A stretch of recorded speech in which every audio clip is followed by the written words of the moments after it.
If you ain't gonna watch your what, then you better set the tone right here on P.Y.O.N Media.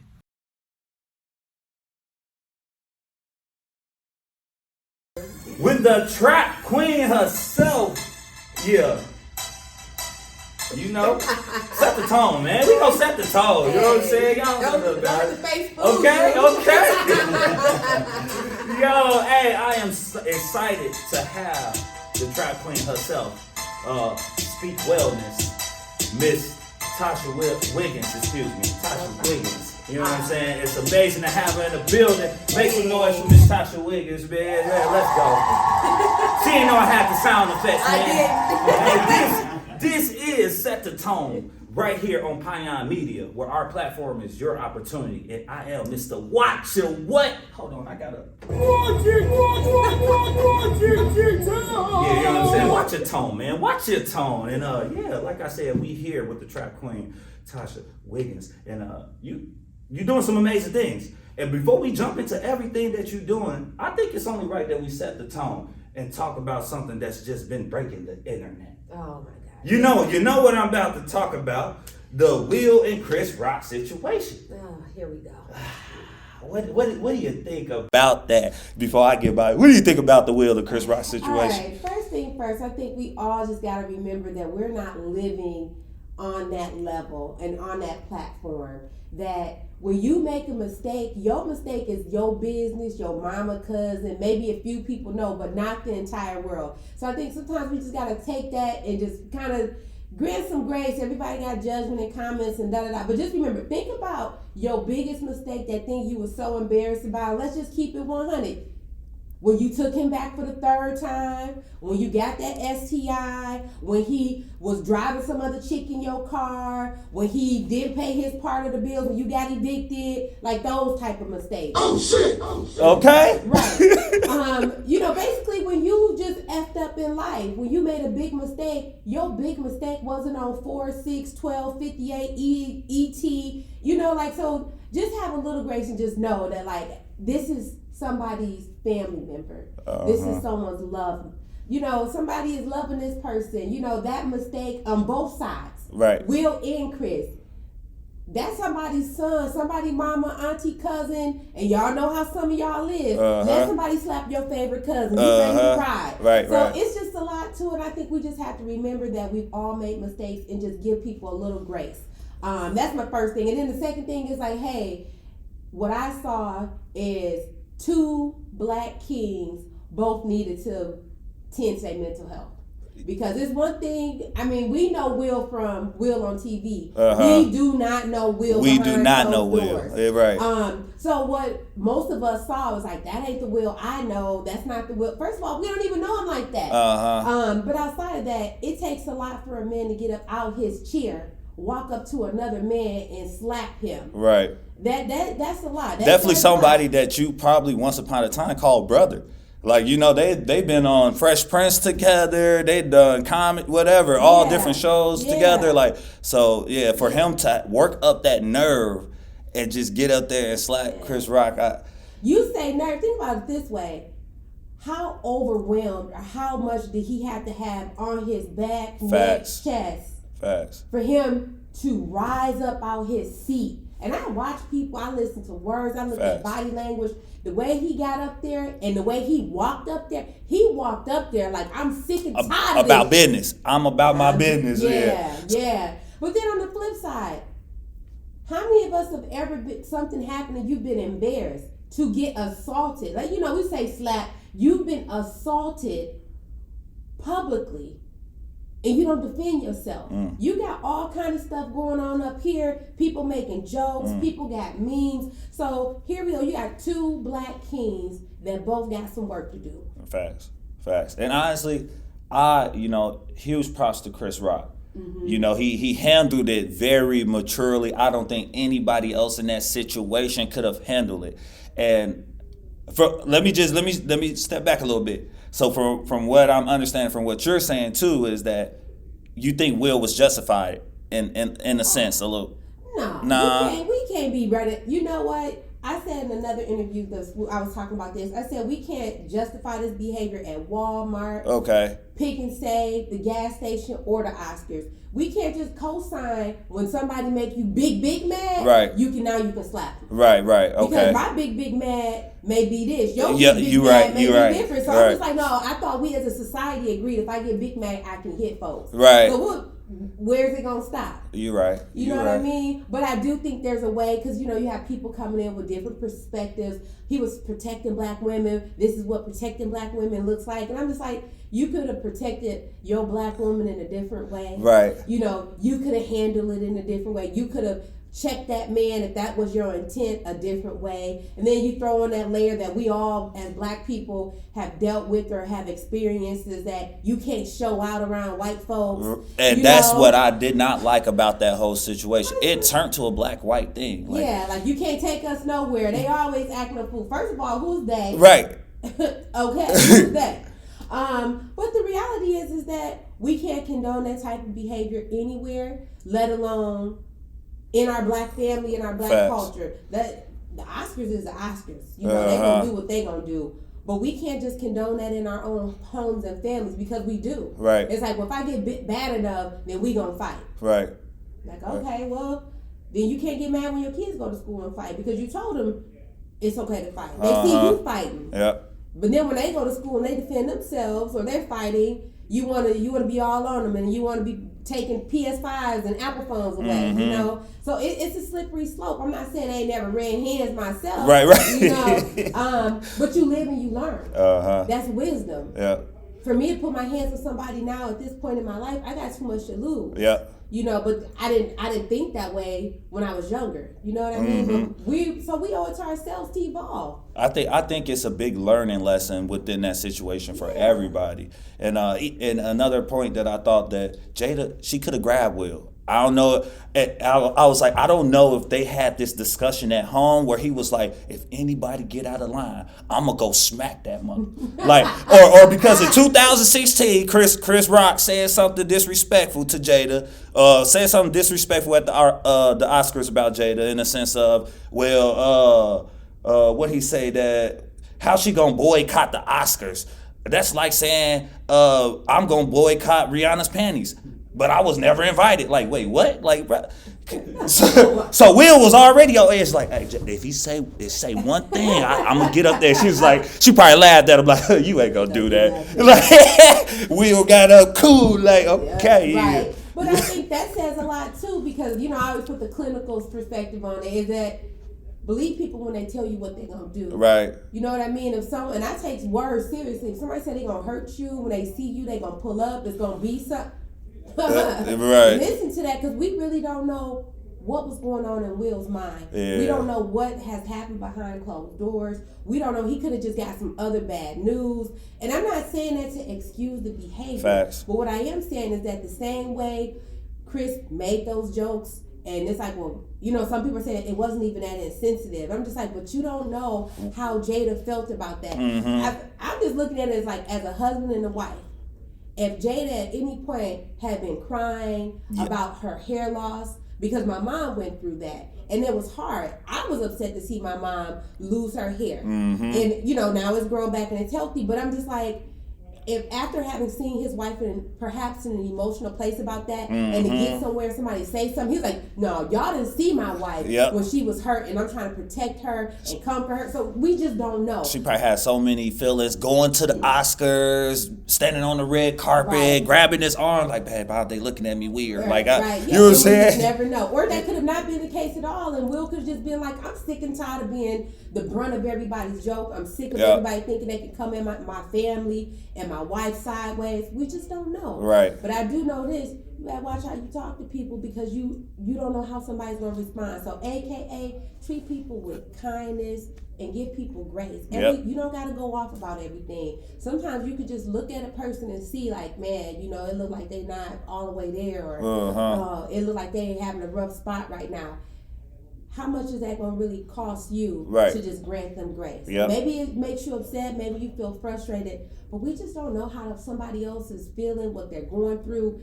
And that's just granting them grace. You're just planting good seed. And you're going to get back. And the last thing I want to say on this particular subject is that, like, for me, in the sense of going to a comedy show, like people say, oh, that wasn't warranted for Chris, but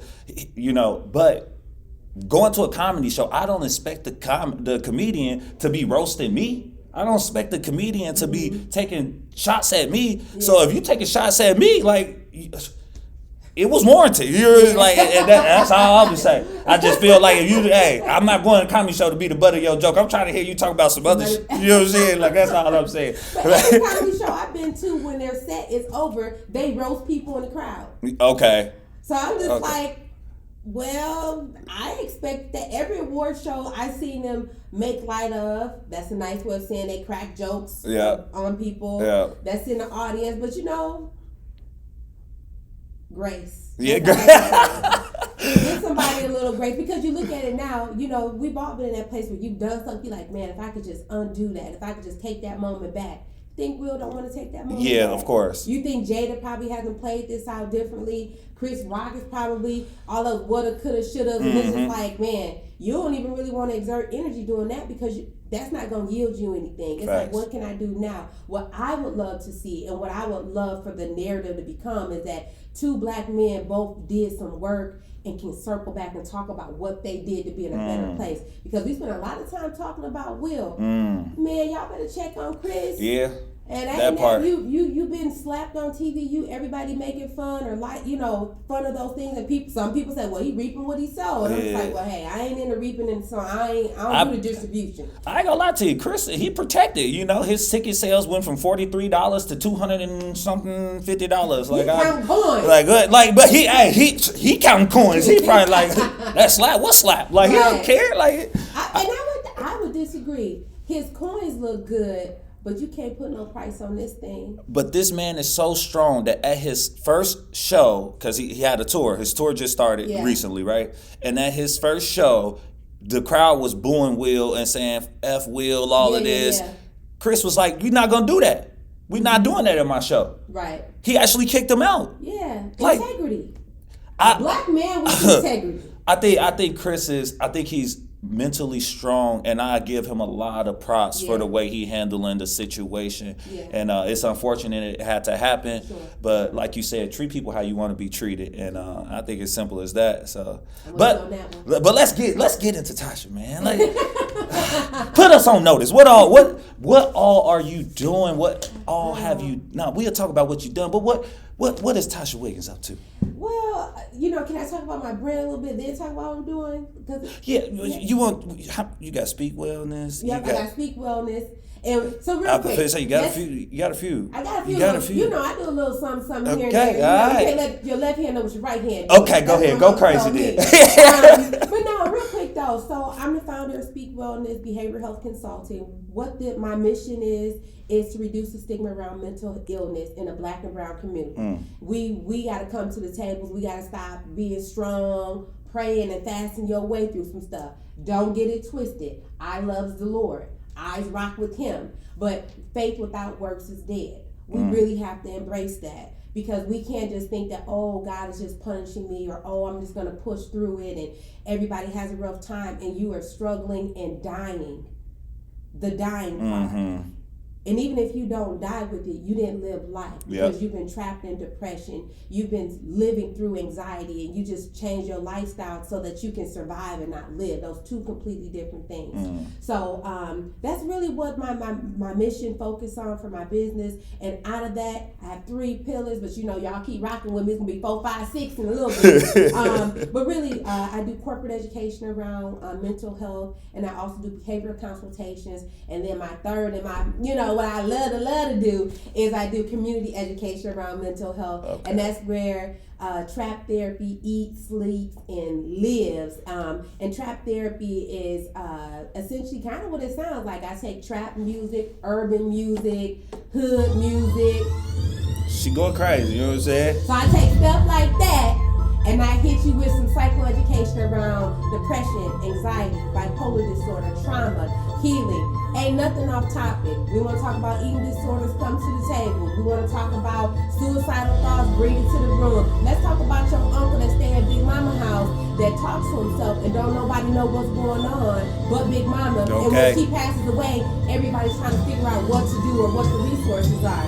So I put it on for the city of Milwaukee. Okay. When we talk about mental health, Okay. and we turn up. Okay. And we have the events in places where people are comfortable, where people are familiar. Mm-hmm. And when you walk in, you don't know if you at the club because you got the chicken line, you got the food, and you got your drinks, and you got the music, Right. and then you got a good vibe. And Yep. before you know it, you sitting there needing tissues because we're gonna talk about that childhood trauma that you didn't know was trauma, that you now can leave and realize that that thing that happened or those things that happened really have shaped the adult or the person you are, and maybe some ways and things that you want to do to change it. So I like to coin myself as your trap therapist because Okay. we talk about things that can be very hard in a very easy and lighthearted way.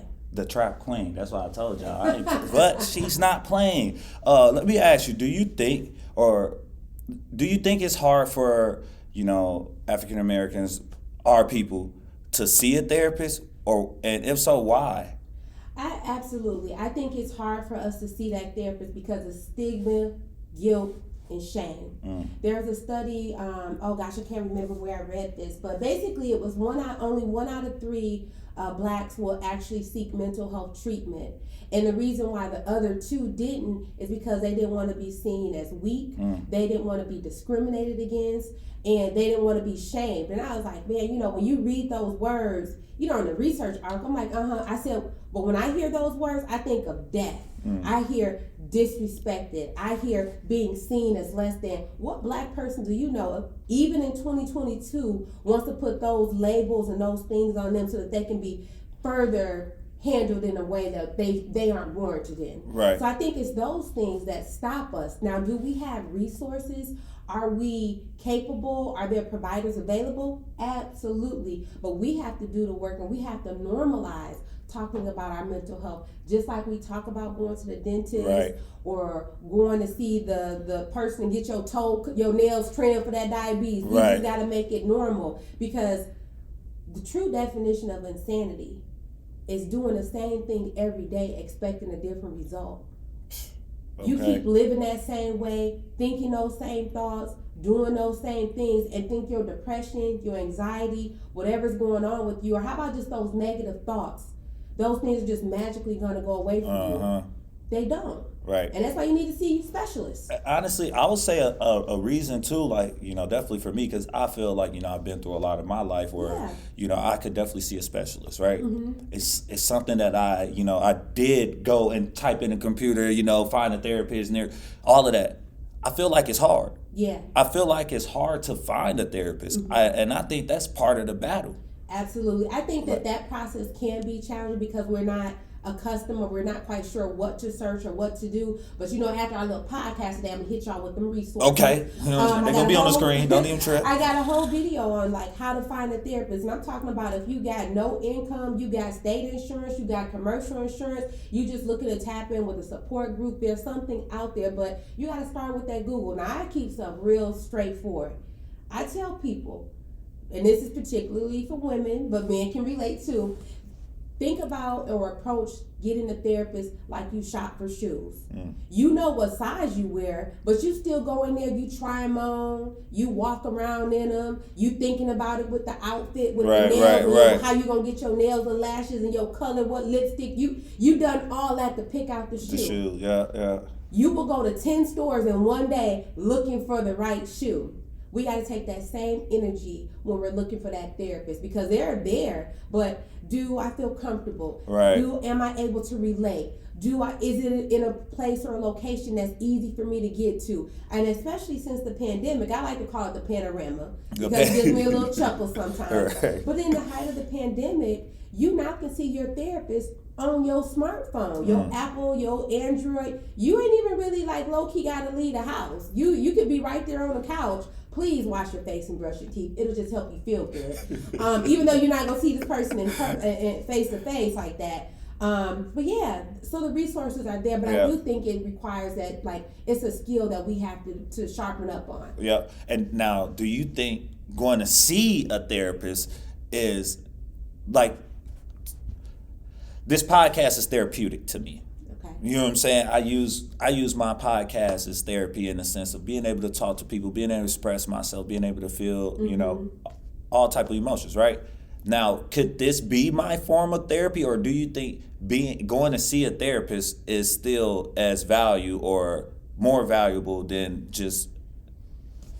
That's a great question. So I think it's twofold. One is that sometimes maybe we don't need therapy for different things that's going on in your life. So that would fall in the category of wellness. I'm going to do things that make me feel good, put me in a place mentally, emotionally, where I am feeling recharged, where I'm naturally shooting that serotonin, dopamine in my body. So I think that would fall under wellness, like exercise, any other hobbies or activities you like. But there are some times where you do need to tap in with that specialist when you are dealing with maybe some things that's a bit more complex, like maybe trauma, or you're dealing with a bout of depression. Because I got a whole bag, like it's a few of them actually. As I'm looking back, they there, you know.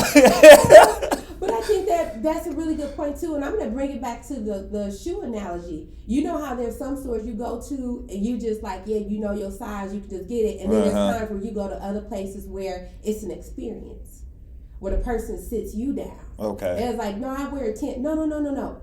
At this store, we measure you. Okay. At this store, we get, and I make recommendations for you. That's when it's called the specialist in a specialty experience. Okay. You know, it ain't like you just went down the street and you just walked up in there and you take it off they got the boxes lined up on the floor and you just pull out your size. So I feel like sometimes you may need to tap into that specialist because they have a skill set that they're going to tap into and they're going to make sure that you have access to. So it depends, but I just tell people at the end of the day, when in doubt, always reach out. Yeah. You know, and we have to also understand too that working with a therapist or a psychologist or a psychiatrist may not be lifelong. Yeah. You may work with somebody for a few months or maybe even a few years and be like, you know what, I think I'm good. I'm in a good place right now. And that be it. And I'm finna say, let's talk about that. How long should you see a therapist? Like, is it when you know you're done seeing a therapist, or because some people go one time and they're like, all right, yeah, I'm good. Yeah, I felt that. Yeah, like. Well, it depends on what your need is. Now, some individuals do go to therapy where they'll employ like brief intervention counseling or like a brief crisis counseling or something like that, where it may only be 2 or 3 sessions. So again, it depends on what your need is. Now let's just be realistic. If you got a long laundry list of stuff, or maybe you got like a lot of trauma, or you've been in a depressive state for a long time, or maybe you have ebbs and flow with your mood, which would mean maybe you have some form of bipolar disorder, or maybe seasonal affective disorder, or something like that, right?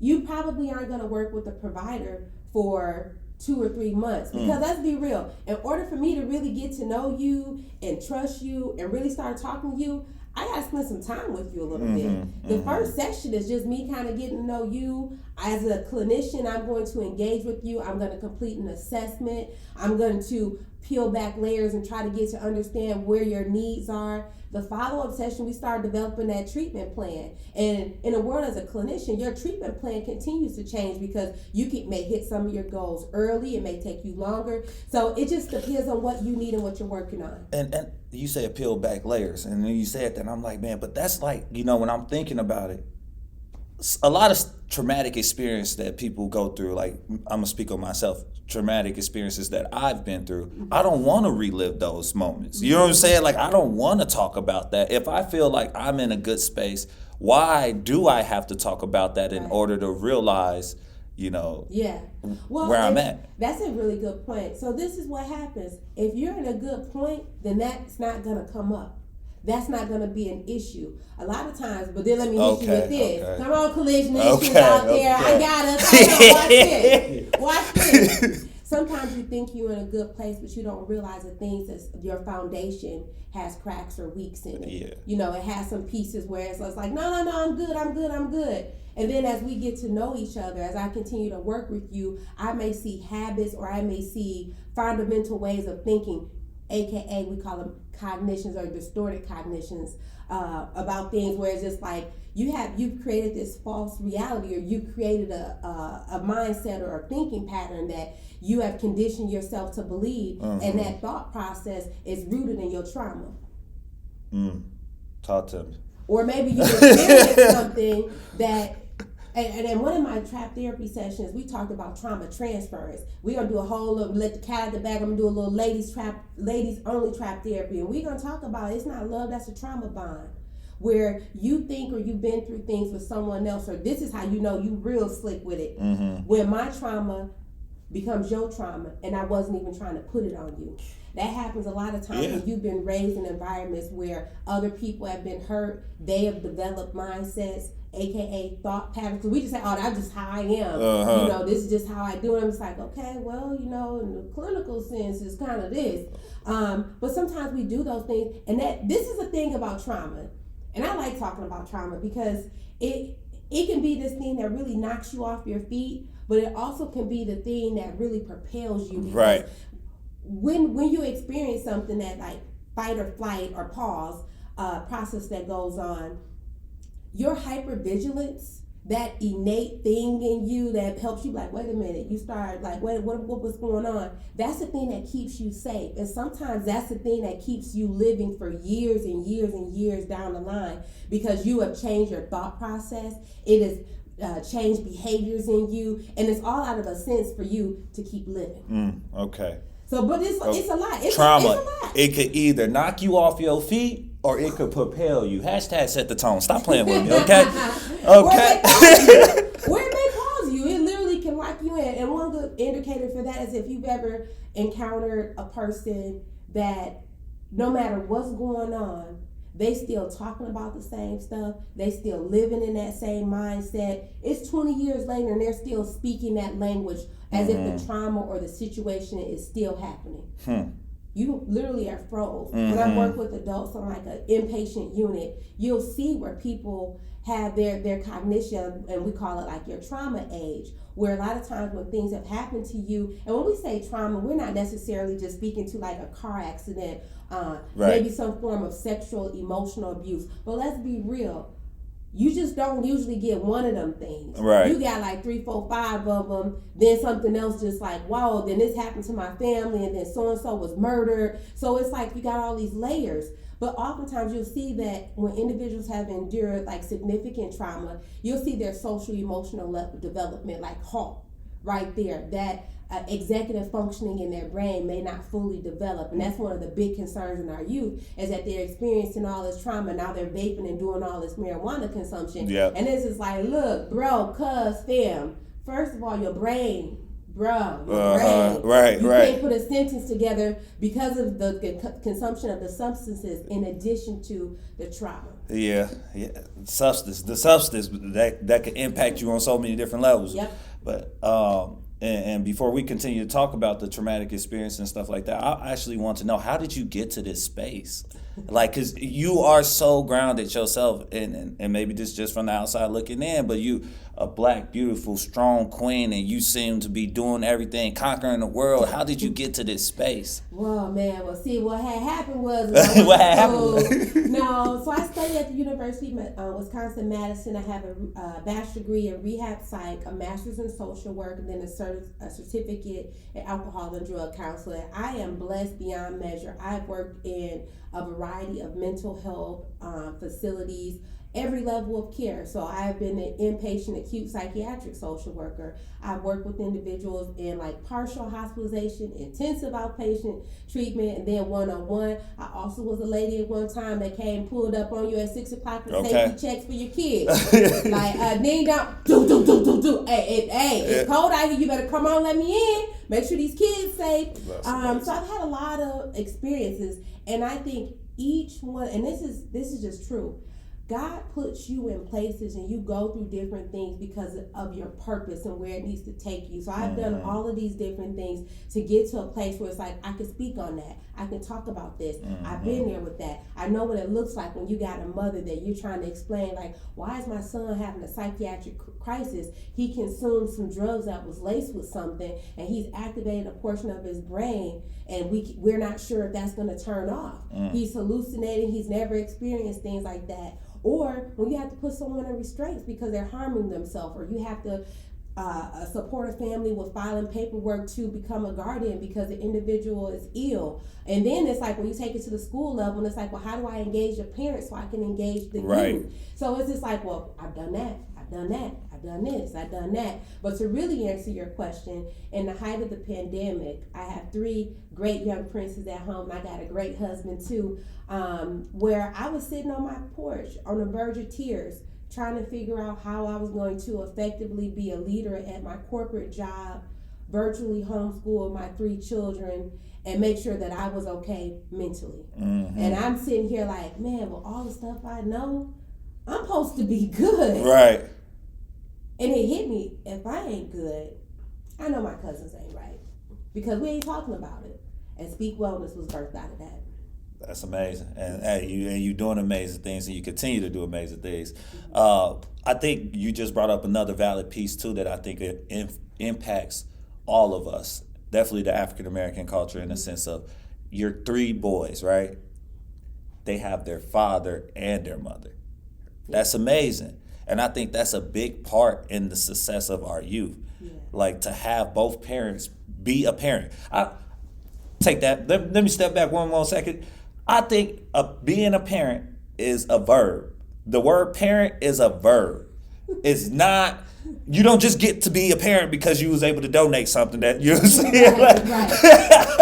But like, I think that's, big as far as the, the success of our youth. So could you speak on that a little bit? Absolutely. So first thing first, like I'll even be super transparent. There's a time in my life where I didn't want to have children because I grew up in poverty and I saw children in my mind equated to poverty. I was just like, who's signing up to have all these kids to be by yourself? Like, I'm going places, I'm doing things. And then I met my husband and that mindset shifted. And it, now as a parent, looking at things from so many different lenses, like you want to be a protector, you also want to teach them, you're trying to help them understand racial lines, how to protect themselves, how to be vocal yet respectful. And I think that's one thing that we do a lot of work on. It's not what you said, it's how you said it and when you said it. To have voices, because I remember being very animated, and I'm a baby of 6. So I was just like, ta-ta-ta.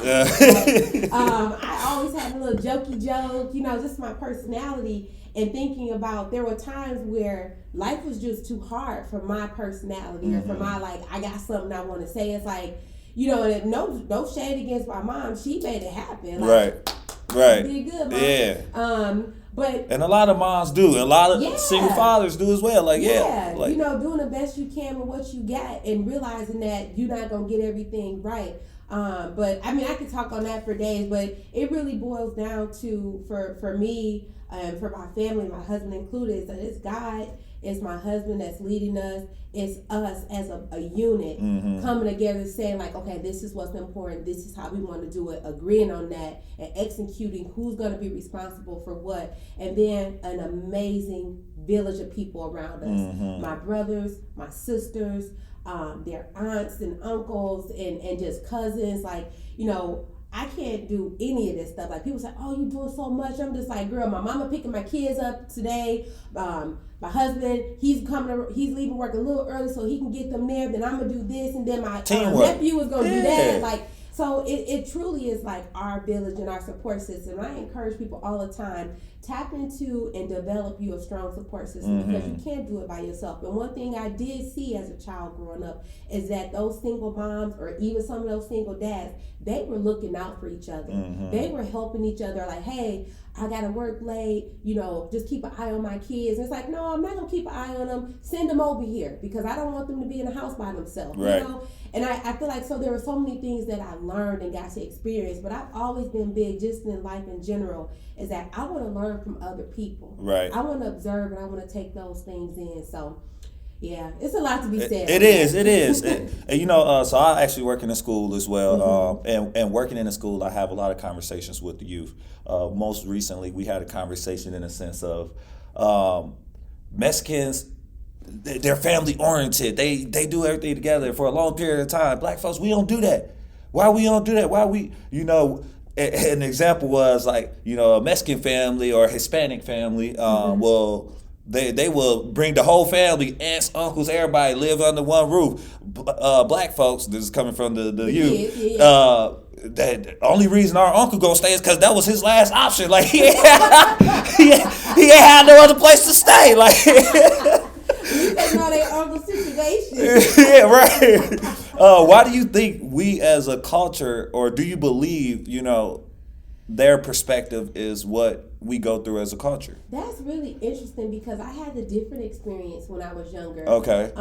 Like not necessarily multi generations living together, but that unity and that getting together and that oneness and that you look out for each other. That was very much fostered in my childhood and like seeing my mom and her siblings. So I feel like I had the opposite experience. But I think if we just take like two big steps back and just look at culturally and historically, they wanted to divide us. Right. They wanted us to be jealous of each other. Like, I'm light-skinned black, you dark-skinned right, black. right, you can't right. sit over here. Like they wanted, because when you divide, you can conquer. You get all these people together, and we was like, man, I don't care what kind of shade of black you are. I don't care about your success. I'm not competing with you. Me being a part of your success and watching your success makes me want to elevate. But even with us knowing that, why can't we do that together? Like, we know what is set against us. We know the obstacles that lie ahead, but we like... Pride. I think it's a variety of issues. I think one of them is pride. I also think is that this notion where we really have to unroot that mindset of it's all about me. It's about what I can do and how I'm gonna make it, and I'm not responsible for you. I think it's a lot of like unpacking and detaching ourselves from that thought process, because I've seen those families, and I've been a part of some of those like systems where I'm just like, I take it in, I'm like, man, this is dope. Like, y'all get out like this. Right.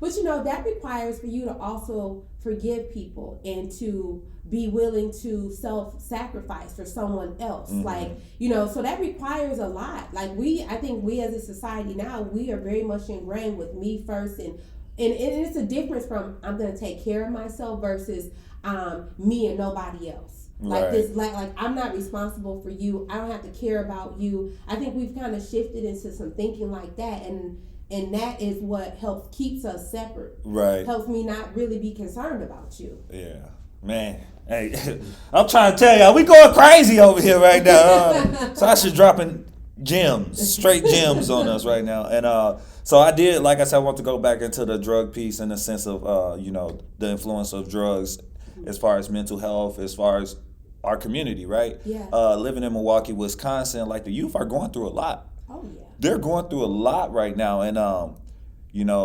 drugs kind of play a huge part in that. But at what level do it play a part in that? I guess I'm kind of asking you, like, what? That's just such a hard question to answer, and I think in some instances it's like at the foundation is because some of our youth were born dependent or exposed to different substances, so it's just like you were conceived. Even when we go back and we throw that trauma piece in here, they're saying that you can experience trauma in utero. So while you were... You can say it again? While you're in utero. Basically, while you was in your mom's womb. Okay. And she was going through DV or homelessness or health inequity, Yeah. just all she going to the doctor and the people like, yeah, you all right, you just exaggerating on your pain. It's like, no, for real, like my skin ain't thicker because I'm black, like no, my pain is my pain, things like that. So there's research that proves that you can experience those traumas then, and then let's see what if mama's using substances to cope or to deal with things. So boom, boom, boom, you got, so in some instances when we talk about how does substance use factor in? You have some people that's their circumstance and how it's brought up. You also have substance use being a factor. Maybe you're not consuming a substance, but the substance use or the selling or the involvement of those substances has caused you so many changes or traumas in your life because people were taken from you with incarceration. People that you loved and care about all of a sudden just wasn't there anymore because they were murdered or they were, they did some things and they had to abruptly leave for their protection or out of protection for the people they care about. So I think it's very much interwoven and it's complicated because we don't know really where it started and where it stopped. Right. But I think we're doing a lot of work and emphasis, rightfully so, on trying to engage the youth and making sure that they're informed about the things that they're doing. Because let's not forget, now I ain't trying to get in trouble on stuff, but remember when those vape pens first came out? Yep. Remember they were safer than cigarettes? Yeah. This is cleaner. This is healthier. Now, run it up. Now it's like, 5-10 years out, and we just like, maybe even longer than that. It's like, hey, that one pull from a vape is equivalent to a whole pack of cigarettes. Yeah. But I thought this was safer. I thought this was healthier. So we just have to really be mindful of those things. And, I also want to include in here too, as we talk about substance use, and we typically think about, marijuana, maybe nicotine, alcohol, cocaine, crack, meth, molly, perp. We'll don't get me going because the kids be keeping me in the streets. I know what they call. But we also should include sex in that equation. We should also include food addiction in that equation because I've worked with a lot of youth as well where they didn't engage in substance use, but they were eating large quantities of food because that's what made them feel safe and loved. Yeah. Speak Wellness. Could you let me know what's all going on with Speak Wellness right now? Sure. So I'm super excited. I don't know if you all know, but Senator Lena Taylor came to Last Trap Therapy. Hey, that's amazing. Round of applause for Senator Lena Taylor, man. Yeah. There we go. Little delay. Yeah. She's about the work and the word. Yeah. For sure. I'm not real big on politics and things like that, but I feel like my encounter with her was she did what she said she was, and she followed through. And she, at that point, invited me to a meeting, a follow-up meeting about addressing mental health in our community. So I am in the process of trying to work with other organizations to do just that. So we're looking at trying to be a part of solutions in every entity, Milwaukee Park and Rec, MPS. I work with other schools in the district as well, just about mental health education. I got some real good friends over at the Office of Violence Prevention where we're just in the same space. And I'm real big on there is no competition because baby, nobody being me. Okay? For real. But, there's a need in this city. There's a need in this world. Yep. I'm also, rocking it up with the National Association for Social Workers.